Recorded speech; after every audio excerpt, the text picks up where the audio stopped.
ఈ రోజే డౌన్లోడ్ చేయండి. మీ ఫేవరెట్ షోస్ చూడండి. రుక్మిణి వచ్చినప్పటి నుంచి ఇంట్లో వాళ్లతోనే ఉంటుంది.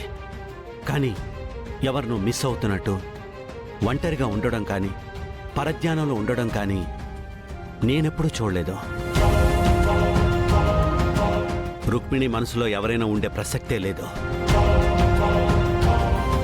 ఇప్పుడే అందర్నీ పిలిచి రాజు రుక్మిణిల పెళ్లి నిర్ణయం చెప్పేయాలి. రుక్మిణి, విజయాంబిక దీపక్లు ఆనందం కలిసే ఉంటారు అమ్మాయి గారు. కానీ అక్కడ ఏం జరుగుతుందో అర్థం కావడం లేదు రాజు.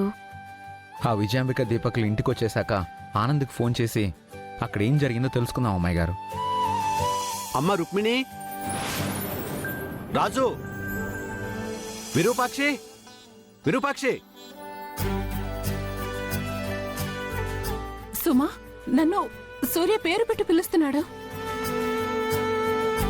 సుమా, చంద్ర.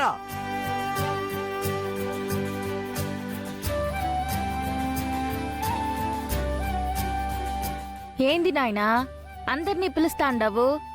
ఏం జరిగిందది? చెప్తానమ్మా. రూప ఆత్మ శాంతింపచేయడానికి నేనొక నిర్ణయం తీసుకున్నాను. ఈ నిర్ణయంతో రూప ఆత్మ శాంతింపచేయడం మాత్రమే కాదు, మనం అందరం కూడా హ్యాపీగా ఉంటామని నమ్ముతున్నాను.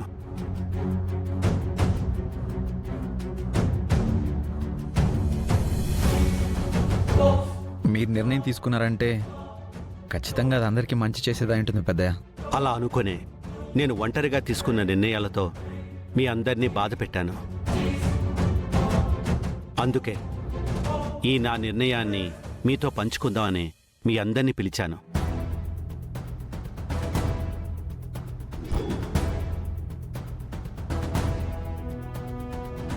ఈ నిర్ణయం ఏంటో త్వరగా చెప్పండి తాతయ్య.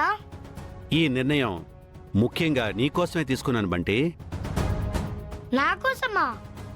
ఏంటి తాతయ్య ఆ నిర్ణయం? నీకు అమ్మనివ్వాలనుకుంటున్నాను.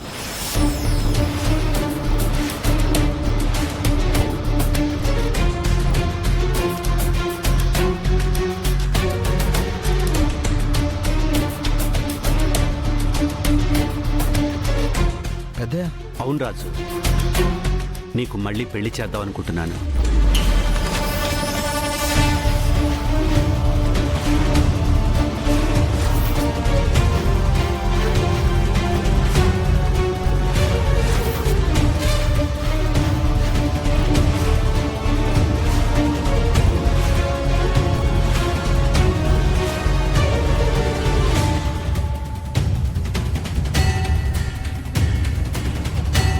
అయ్యో దేవుడా, కొంప మునిగేలా ఉంది. సూర్య నిర్ణయం తీసుకున్నాడంటే అందులో తిరుగుండదు. ఇప్పుడు రాజుకి ఇంకొక పెళ్లి చేస్తే రూప పరిస్థితి ఏంటి స్వామి? ఎలాగైనా రూప బతికే ఉందన్న విషయం సూర్యకి చెప్పేయాలి.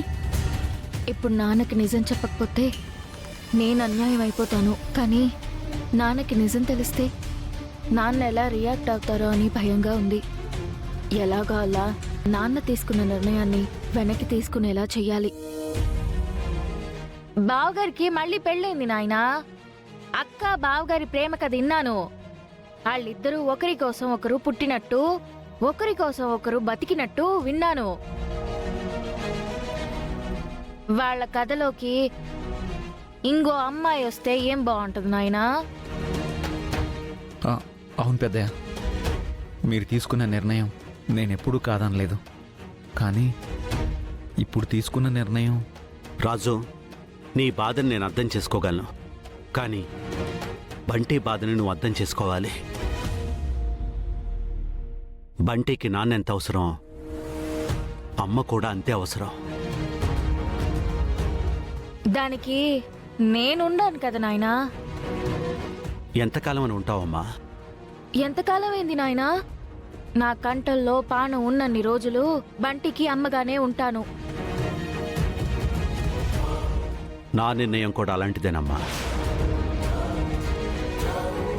నీకెలాంటి ఇబ్బంది లేదు కాబట్టి నిన్ను నా కూతురుగా భావించి నీకు రాజుకి. పదమ్మా. తమ్ముడు, తమ్ముడు, ఏంటి? నీతో కొంచెం మాట్లాడాలి. నేను ఒక ముఖ్యమైన విషయం గురించి మాట్లాడుతున్నాను. ఇది పూర్తయ్యాక మాట్లాడతాను. ఇది అంతకన్నా ముఖ్యమైన మ్యాటర్ తమ్ముడు. ఇక్కడ నా కూతురు పెళ్లి గురించి మాట్లాడుతున్నాను. ఇంతకన్నా ముఖ్యమైన విషయం ఏముంటుంది? ఇది కూడా మీ కూతురు పెళ్లి గురించే మావయ్య.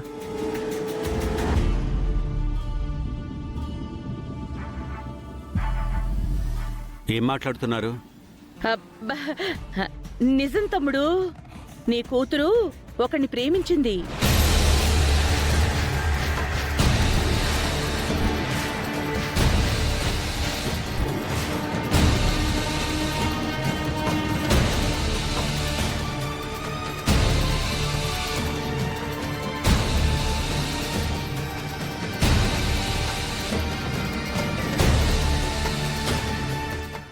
ఆనందు, బాబు ఆనందు,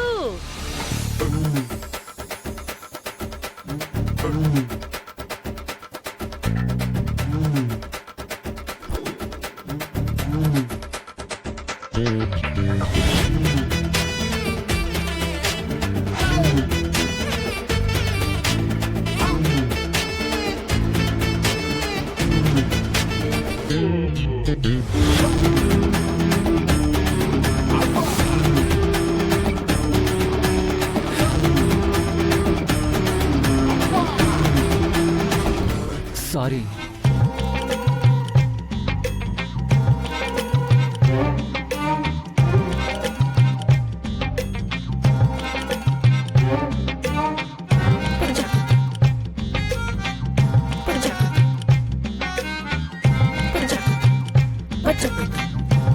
ఏ అబ్బాయే తమ్ముడు, నీ కూతురు ప్రేమించిన ప్రేమికుడు.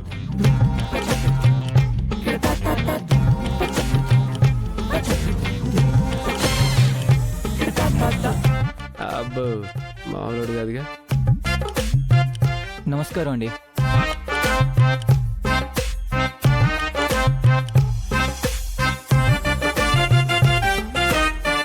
ఈ అబ్బాయి నీకు తెలుసా రుక్మిణి? నువ్వు ఇతన్ని ప్రేమించావా? అప్పుడు ప్రేమించాను నాయనా.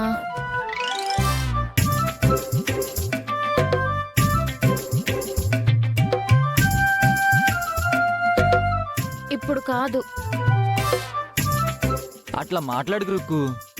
నేనేం తప్పు చేసుండానని నన్ను వదిలేసి వచ్చేసిందావు. ఏంటి రుక్మిణి, మీ ప్రేమ కథ గురించి మాకెవరికి చెప్పనే లేదు? రాజు, వీళ్ళిద్దరిది చాలా పెద్ద ప్రేమ కథ. వీళ్ళ ప్రేమ కథ సినిమాగా తీస్తే సూపర్ హిట్ అయిపోతుంది తెలుసా? అవునా?